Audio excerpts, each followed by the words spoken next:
취업이 뭐 안 되거나 자기 능력이 부족해서가 아니라 자신의 이유가 아니기 때문에 그 이유를 너무 자기한테서 찾고 그러지 않았으면 좋겠습니다.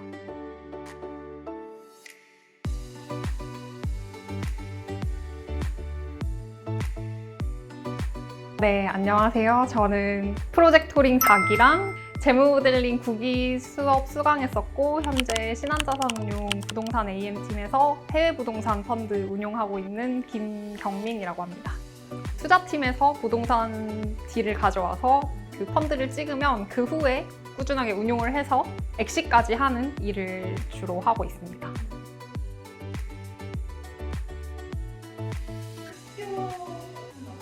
저는 부산대학교 관광컨벤션학과 졸업했습니다. 혹시 여쭤봐도 될까요? 제가 학점은 저희 학교가 4.5점 만점에 3.8 정도 됩니다.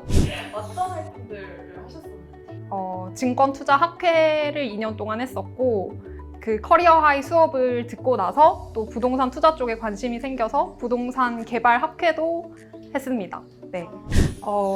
제가 해외 생활을 좀 해보고 싶어서 독일로 교환학생도 갔다 왔습니다. 자격증은 어떤 거?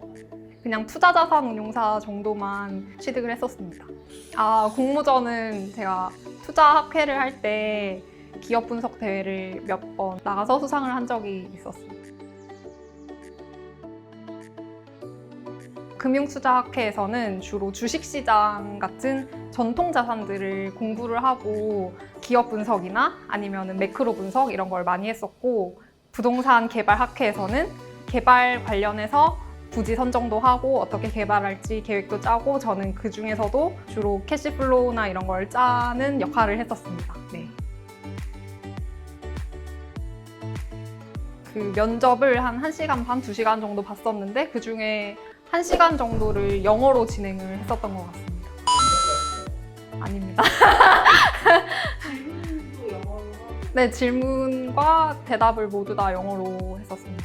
그 부동산 관련해서 관심이 많은지 이런 질문들을 많이 주셨는데 제가 출신지가 부산이라서 뭐 부산의 랜드마크 건물은 어떤 거냐 아니면은 너가 독일에 살았을 때 뭐 제일 기억에 남는 건물이 뭐냐라던가 아니면 뭐 독일의 도시들에 대해서 좀 얘기를 해봐라 뭐 이런 질문들을 하셨었습니다. 네, 이걸 다 영어로? 네 영어로 하셨습니다.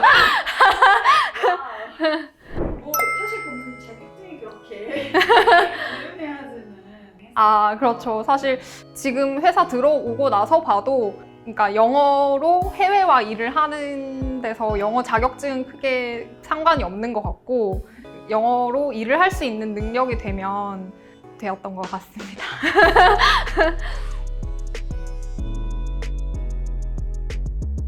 제 학교 친구들은 대부분 금융공기업으로 많이 진로를 정합니다. 아무래도 선배들도 그렇게 많이 갔고 그리고 좀 유리한 부분이 있어서 근데 저는 개인적으로 더 공기업보다는 공격적인 일을 해보고 싶었고 제 능력을 써서 제 능력이 돈을 많이 버는 걸로 이어질 수 있으면 좋겠다는 생각이 있었기 때문에 여기는 제가 하는 만큼 뭐 인센티브라던가 이런 걸 받아갈 수 있는 업계이기 때문에 네, 이쪽 금융권으로 오게 되었습니다.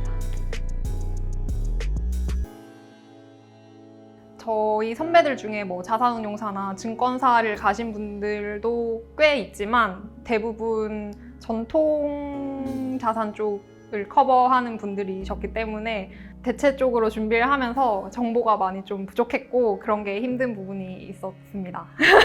어떻게 부족했어요? 정보가 부족하면 힘들죠. 수업을 들었을 때 만났던 멘토님들께 질문을 하고 이렇게 하면서 많이 도움이 됐던 것 같습니다. 홍보는 안 해주셔도 돼요. 그게 단데요.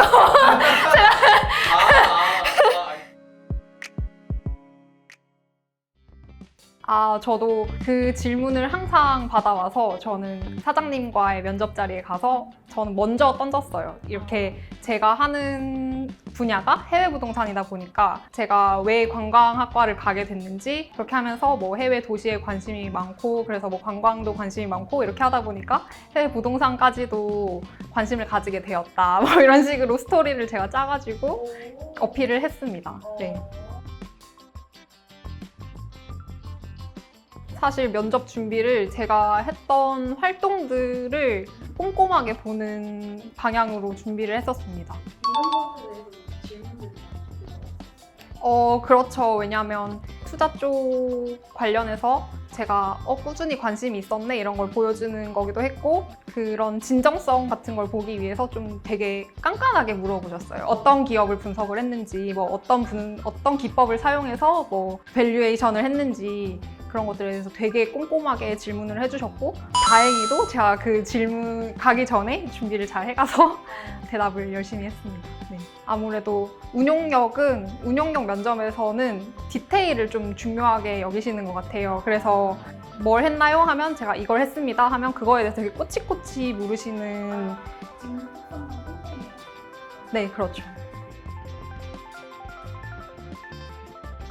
가장 인상 깊었던 질문이라기보다 제가 제일 당황했었던 질문은 여러 가지 부동산 종류를 주시면서 어떤 부분이 제일 잘 될 것 같냐, 추후 전망이 제일 좋을 것 같냐 이런 질문을 하셨는데 이걸 뭘 물어보는 거지? 답이 뭘까? 내가 어떻게 대답을 해야 저 사람이 좋아할까? 이렇게 고민을 되게 많이 했었는데 나중에 합격을 하고 그 질문을 왜 하셨던 건가요? 답이 뭔가요? 이렇게 여쭤봤을 때 그냥 너가 어떻게 대답을 하는지 너의 생각을 들어보려고 했어 라고 하셔서 이게 답이 있었던 질문은 아니구나. 뭐라고 하셨나요? 저는 타운하우스가 좀 잘 될 것 같다고 말씀을 드렸었고 그 근거로는 코로나 상황을 거치면서 사람들이 집에 대한 가치관이 좀 달라지는 것 같다. 뭐 좀 자기의 개인적인 공간도 필요하고 정원 같은 것도 있으니까 그런 데서 시간을 보내는데 것에 대한 가치도 높아졌다고 생각을 한다고 답변을 했었습니다. 네. 그 친구들은 취준생이기 때문에 마음이 급하고 어디든지 붙여주면 가겠다 이런 마음이 생기는 걸 알지만 좀 잘 알아보고 가면 좋겠다는 얘기를 항상 해줍니다. 그런 식으로 막 아무 때나 일단 들어가야지 하고 들어가는 순간 여기 내가 생각했던 거랑 좀 다르네? 라던가 아니면 분위기가 좀 안 좋다던가 뭐 자기랑 안 맞는 부분이 있는데 그걸 전혀 모르고 들어가서 후회를 하고 다시 나온다거나 이직을 한다거나 이런 경우들을 되게 많이 봐서 좀 잘 알아보고 들어갔으면 좋겠다라는 말을 많이 해주는 편입니다. 내가 해보기 전에는 모르는 건데. 사실 그렇죠. 그래서 그 후배들한테 혹시 이쪽 업계로 올 거면은 내가 주변에 다른 회사 다니는 친구들 많이 만나서 물어볼 테니까 나한테 다 물어봐라.